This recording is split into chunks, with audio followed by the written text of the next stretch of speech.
What's going on, guys? I'm Steve. Welcome back to the channel. Welcome back to another video. If it's your first time stopping by the channel, hit that subscribe button. Trust me, you won't regret it. If you're a returning subscriber, as always, guys, welcome back, and I do appreciate the support.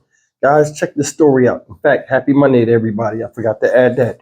But I did a story about a man that went into a mall out there in Australia, right? Sydney, Australia, to be exact. Shout out Australia. And this guy went on a stabbing spree in which 18 people were stabbed. 6 people were killed. 5 of the 6 people, guys, were women. And I want you to remember what I just said, that stat. 5 of the 6 people that were stabbed out of the 18 were women that were killed. Now, in this video, the parents of this guy, whose name is Joel Cauchi. He's 40 years old, and he was from Queensland, Australia. The media went to the house and spoke to his parents. I want you to really pay attention to what his father says, and he gives a summary of what led up to this man doing what he did, going on a stabbing rampage in that mall. And I like the way the media did this, or the way this was put together, because a lot of times when people have mental illness and they do crazy things, you only get snippets that the media wants you to show. They let this man talk for a while, and he said a whole lot in a little bit of time that they gave him.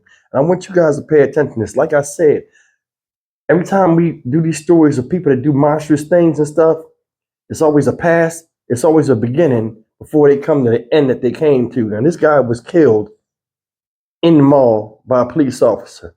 You know what I'm saying? And things are what they are, but I feel bad for the parents.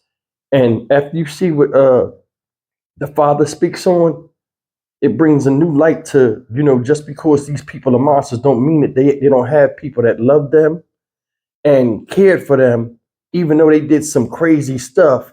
And the guy tried to help him. And I mean, just take a look at this, man. It's heartbreaking to me. Now to the tragic loss of life at Bondi Junction. There were explosive revelations today from the parents of Joel Cauchi, who stabbed 18 people on Saturday, killing 6 of them. His father told of his son's history of mental illness and his fascination with knives, both of which were known to police. He will forever be known as a callous killer, but Joel Cauchi's parents say their son was not born a mass murderer. Oh, look, I love my son. I'd give my life for him. At their family home in Toowoomba, Queensland, Michelle and Andrew Cauchi are trying to get on with life, knowing nothing will ever be the same. To you, he's a monster. To me, he was a very sick boy. Believe me, he was a very sick boy. And my heart goes out to the people our son has hurt. If he was in his right mind, he would be absolutely devastated at what he has done. The heartbroken pair phoned police on Saturday when they saw these chilling images on TV. And put myself through hell watching my son, but I'm prepared to do that because I love my son and I want to find out what's wrong. I don't know what's wrong, why he would do this. The 40-year-old suffered from schizophrenia and until 5 years ago was living here under the close watch of his parents. I became his servant. I did everything because I love that boy. Did anyone let him down, do you think? No, he let himself down. He went off his medication, moved to Brisbane, but returned home last year with 5 US Army combat knives. He had a fascination with knives. I said, look, Joel, you're welcome to stay in my place, but you're not going to have these knives here. I took them off him and it was hell, it really hell. What did he say? Oh, he went mental. Police were called. Did the police ask your son about why he had so many knives? I don't know what the police said to my son. I have no idea. Soon after, the knifeman who killed 5 women moved to Sydney, where he was working as an escort. Do you have any reason to understand why he would have targeted women? Yes. Why? Because he wanted a girlfriend and he's got no social skills and he was frustrated out of his brain. They maintain he wasn't always like this. We are just ordinary people who brought up our son as best we could, We did what we could for him. He got a degree. While police in Queensland had several interactions with Cauchi, officers here had nothing to do with him until Saturday's attack. The 40-year-old wasn't well known to mental health services across the state, but did require medical treatment last year. This is so horrendous that I can't even explain it. Annie Puller, 7 News. All right, guys, that's the story, and it's still sad, you know. And a lot of people lost. People lost their lives. A lot of people lost part of their sanity, the ones that survived the stabbing. This man lost a son. This guy, Joel Cauchi, lost his life.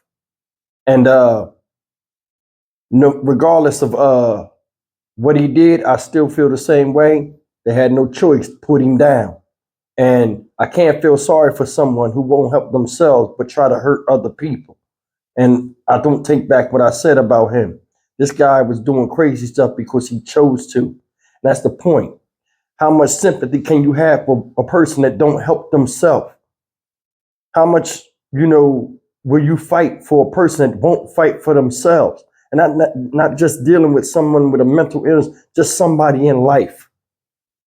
That's the thing. A lot of people coddle their kids. This man right here did everything he could to save this dude because he knew he was a danger. But he was still a man. Said the man lived with him up until 5 years ago. He said he was a servant to his son. He tried to make life easier for his son, provided his son tried to make life easier for himself. Said he was taking his medication. Then he up and moved. Right? To Queensland. Soon as he moved, he did what? Got a job as a male escort. Now, I don't know how the economy is and if that's legal or not, or however Australia's ran over there. Somebody let me know in the comment sections. That's the profession he chose. But the father said some things that was wild, and he said some things that was profound. Father could have got on in the media and never said nothing. But he chose to speak, and he had guilt. He felt as though, he did everything he could for his son, and it still failed because his son's not here. And also he felt bad for the carnage his son did. And he said if he was in his right mind, he'd feel guilty for what he was, but he chose not to be in his right mind. Another thing is, let's look at the facts. Night fascination. History of mental illness, which we already just talked about. And he stabbed 18 people. 5 of the 6 that died was women. Now check it out. They asked him, was there any reasoning for that? Like of him stabbing the women? What did the father say? And look how fast he responded. He said yes. He said he wanted to have a girlfriend. He hated the way his brain operated, and it was hard for him to meet women. So they became his ultimate target. Now, in addition to other people getting stabbed, the ones that caught the ultimate fate out of the 6, 5 of them was of the female persuasion. There are a lot of people out here that are involuntary celibate, or incels as they call them. We see it over here with a lot of mass shootings. A lot of people are frustrated with their life, and they turn around and target what they covet the most, women.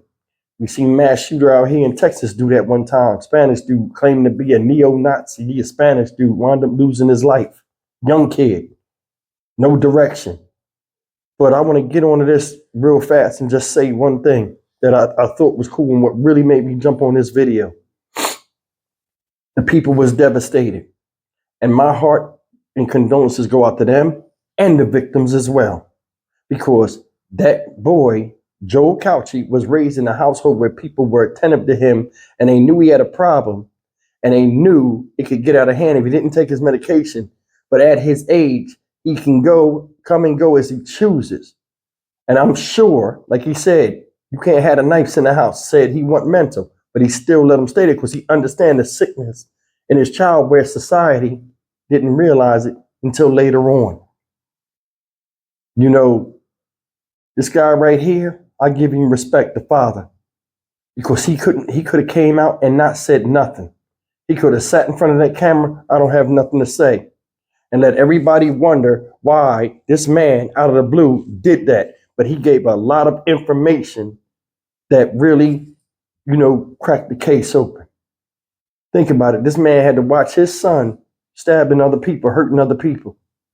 I remember I told my kids when they was younger, a couple of them, I said, I'll kill you before I see you kill somebody else in the street like a lot of these knuckleheads do. I said, I didn't raise you like that. I raised you to have a prosperous life, not to go out there and terrorize somebody else's. I will take your life if I know you out there living foul and I know it could affect somebody else. You're my kid, and I'll take your life before you take somebody else's kid that ain't got nothing to do with the decisions you making and the road you want to go down. So you better straighten up. If you guys know me, and my kids are vouch, yeah, he said that. Having a child, you have a responsibility. Now, when they become grown, it's their responsibility with their life.